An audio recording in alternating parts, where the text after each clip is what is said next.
खिलाफ कांग्रेस ने एक एप्लीकेशन लिखी है चुनाव को, तो वो क्या है, उसमें क्या है?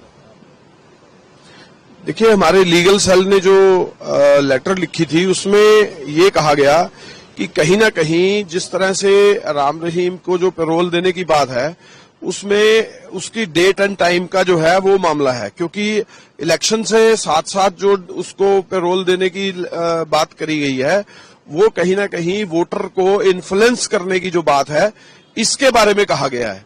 तो इलेक्शन कमीशन ने उसके ऊपर संज्ञान भी शायद लिया है। तो क्या इलेक्शन आपने कंप्लेंट क्या दी है, क्या खर्चा है आपको ना दी जाए इनको? तो देखिए, कहीं ना कहीं जिस तरह से लोकसभा के अंदर भी और विधानसभा के बिल्कुल जब चुनाव आता है उसी के टाइम पे उसको पैरोल देना कहीं ना कहीं वोटर के ऊपर इन्फ्लुएंस की बात है। और जो पार्टियां हैं वो जैसे बीजेपी है और दूसरी पार्टियां हैं उनको इसका फायदा नहीं होना चाहिए, किसी को भी फायदा नहीं होना चाहिए। तो ये चीज जो है इसको मद्देनजर रखते हुए ये लेटर लिखी गई है। और कहीं ना कहीं पिछली बार जो एक चुनाव हुआ था जिसके बीच में राम रहीम ने अपने जो अनुयायी हैं उनको एक चिट्ठी भी लिख दी थी कि वोट जो है वो बीजेपी को डाला जाए, तो ये जो है इन्फ्लुएंस की बात जो है ये नहीं होनी चाहिए।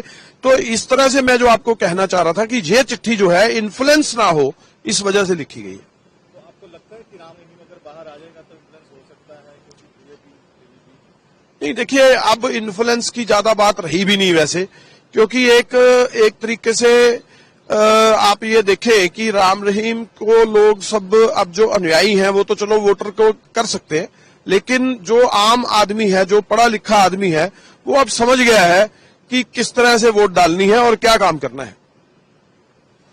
और इस पे ऊपर चुनाव कमीशन को कुछ संज्ञान लिया है, कुछ आपको जवाब दिया उन्होंने कि अभी और बेल मिल जाएगी? नहीं, देखिए, चुनाव आयोग ने शर्तें उनके ऊपर लगाई हैं, चलो वो तो अलग बात है, लेकिन इन्फ्लुएंस कहीं ना कहीं इसके बारे में नहीं होना चाहिए। इसीलिए हमने चुनाव आयोग को चिट्ठी लिखी और उन्होंने उसका संज्ञान लिया। क्या आपने उसमें चुनाव कमीशन ने आगे क्या आपको रिस्पॉन्स दिया और क्या उन्होंने ये कहा कि ये ना तो यहाँ पे कोई हरियाणा में आएगा और ना ही कोई चिट्ठी लिखेगा और ना ही कोई इस तरह का इन्फ्लुएंस जो है वोटर पे कर पाएगा, तो स्पीच भी जो है वो भी नहीं कर पाएगा। तो इसलिए जो है कहीं ना कहीं रोक लगाने का काम जो है वो चुनाव आयोग ने किया है। तो आप चुनाव आयोग की कार्रवाई से खुश हैं? कांग्रेस बिल्कुल कोई दिक्कत नहीं है। आपको ये मैं बताना चाह रहा हूं, कांग्रेस आ रही है और बीजेपी जा रही है, ये भी क्लैरिटी में है।